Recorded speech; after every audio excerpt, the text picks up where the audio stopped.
Welcome to this episode of Ask the Guitar Coach, the only podcast where you get answers to all your guitar-related questions.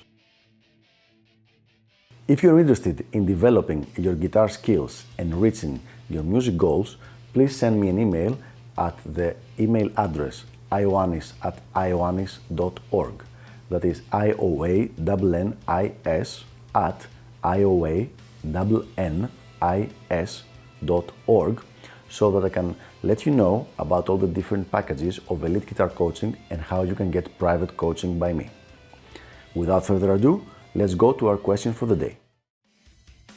How often do I need to change my guitar picks? Well, here's a really good question. However, it's kind of a moot point because in most cases you don't need to change your guitar picks. The reason is that they get sucked into this pick parallel universe and we never find them again. We never know what happened to them, and they're gone forever. Now, having said that, for those few picks that remained on Earth, there are only two reasons to change them. One would be if they developed like ridges on the side. This happens sometimes from playing rhythm guitar. This happens also from pick scraping that you do. And then when you're playing, they catch too much on the string and they might develop bad sound, and also they will stop you from playing solid rhythm. In this case, you should throw away this pick and get another one.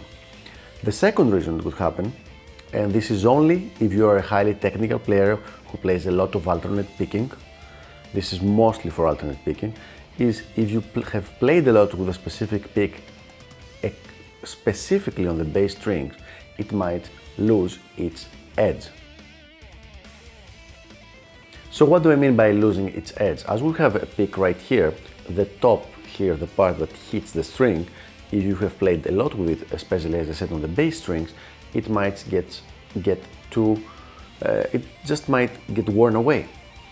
Now, this is not necessarily a bad thing, but if you have learned to play with a sharp pick, with a sharp picking point, a very sharp point at the end of the pick, then it's going to bother you and you're not going to be able to hit lots of the notes that you're going to be targeting. In that case, you should also change your pick. So there you have it. The two main reasons why you would need to change your pick. One, developing ridges right here on this part of the pick, and the other, losing its edge. So I hope this was helpful, and I will see you on the next episode of Ask the Guitar Coach. Until then, keep those questions coming and keep shredding. Bye bye.